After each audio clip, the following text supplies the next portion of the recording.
Good day, dear friends. Asterisk asterisk. We continue to analyze the situation on the front lines daily. Let's start with the Kursk region, where the most significant advances have taken place. Asterisk asterisk. As promised, today we will discuss the situation in the Kursk region. Right now, for the first time in a long while, or perhaps even in history, this area is seeing the most extensive advances. While the main front remains less dynamic, here the situation is changing rapidly. What is happening in the region? Asterisk asterisk. Let's start with the key figures.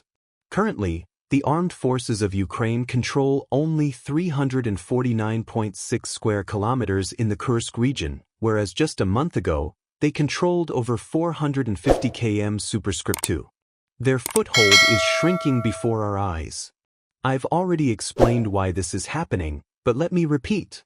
First, this was made possible due to the entry of the Russian army into the Sumy region, particularly in the Novinkoy area. Now, Russian drones are operating along the main supply route of the Ukrainian armed forces in the Kursk region, stretching from Yunakovka to Sudza. Second, this route has turned into a deadly lottery. The chances of passing through it unscathed are not 50-50, but more like 20/80, meaning there is an 80% probability that your vehicle will be destroyed.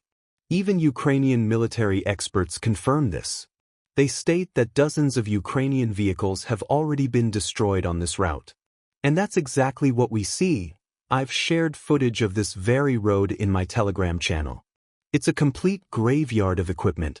How long did it take for Russian forces to break through to the highway?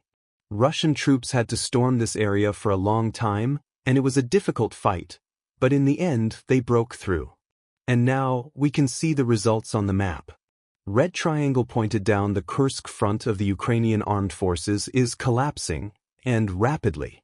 If we look at the northern section of the front, the Ukrainian forces lost this entire sector in just a few days.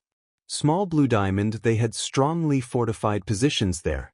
Small Blue Diamond, they lost over 30 square kilometers of territory. Small Blue Diamond 5 settlements have been liberated, and all these 5 settlements have been taken by the Russian forces. Let me list them for you: Pogrebki, Orlovka, Marievka, Novaya Sorokaina, and Staraya Sorokaina. Moreover, video footage confirming this has been published from Pogrebki, Orlovka, and Novaya Sorokaina. By the way, I personally posted a video from Novaya Sorokaina in my Telegram channel. You know what is surprising? The houses in this village are intact and undamaged. At least, the part that appeared in the video footage. This means that as soon as the front line moves further, the area will be cleared and demoned. And again, I will repeat, all it took was bringing the main supply route of the armed forces of Ukraine under fire control, and that was it, For example, this defensive line from Pogrebki to Malaya Loknya was held by the armed forces of Ukraine for several months, yet it collapsed in just a few days. If you think their problems are limited to this area, you are mistaken. There are several other sections in the Kursk region where the Ukrainian armed forces have started to weaken significantly. Ultimately, this will lead to them having no choice but to fully retreat from the Kursk region. Let me explain everything. Right now, the main defensive stronghold of the armed forces of Ukraine in the north is Malaya Loknya. This is where the most intense battles are taking place. On both flanks, the encirclement is tightening. First, the Russian forces have taken control of the settlement of Kudar-Nikolsky. Second, Russian forces have advanced from the east, moving from Ruskoy-Porknoy. Just in the past 24 hours, this sector has come under Russian control. On this front alone, 3 kilometers have been captured. As you can see, Russian forces have once again advanced right up to Kudar-Kositsa. There are also reports that Russian troops have entered Cherkaskoy-Porknoy, where heavy fighting is ongoing. This is being done to achieve one specific goal: to advance forward, link up with other forces, and completely clear the entire northern area, including the Malaya Loknya fortified zone. To additionally liberate 45 square kilometers of territory. Once this area is secured, and believe me, This will happen in the very near future, within a couple of weeks at most. The total Ukrainian-controlled territory in the Kursk region will drop to below 300 square kilometers. And this is not the only setback for the Ukrainian armed forces. In addition to losses in the northern sector, the Ukrainian forces have also started losing positions in the western direction, near the village of Lebedyovka. Here, battles lasted for over a week, and Ukrainian troops put up strong resistance. However, Russian assault units were eventually able to push them out. The village of Lebedyovka is now under the full and undisputed control of the Russian army. What does this mean? This means that the route from Sverdlikov to Sudza is now clear. Previously, movement was obstructed by Ukrainian armed forces' positions in Lebedyovka, but now neither the Ukrainian forces nor their positions remain there.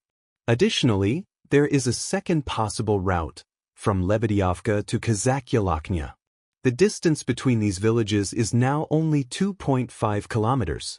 However, traveling from Lebedyovka to Loknya is not the most convenient or perhaps even the most reasonable choice. We will see how things unfold in the end. It is certainly much easier to move directly along the highway from Sverdlikov toward Sudza.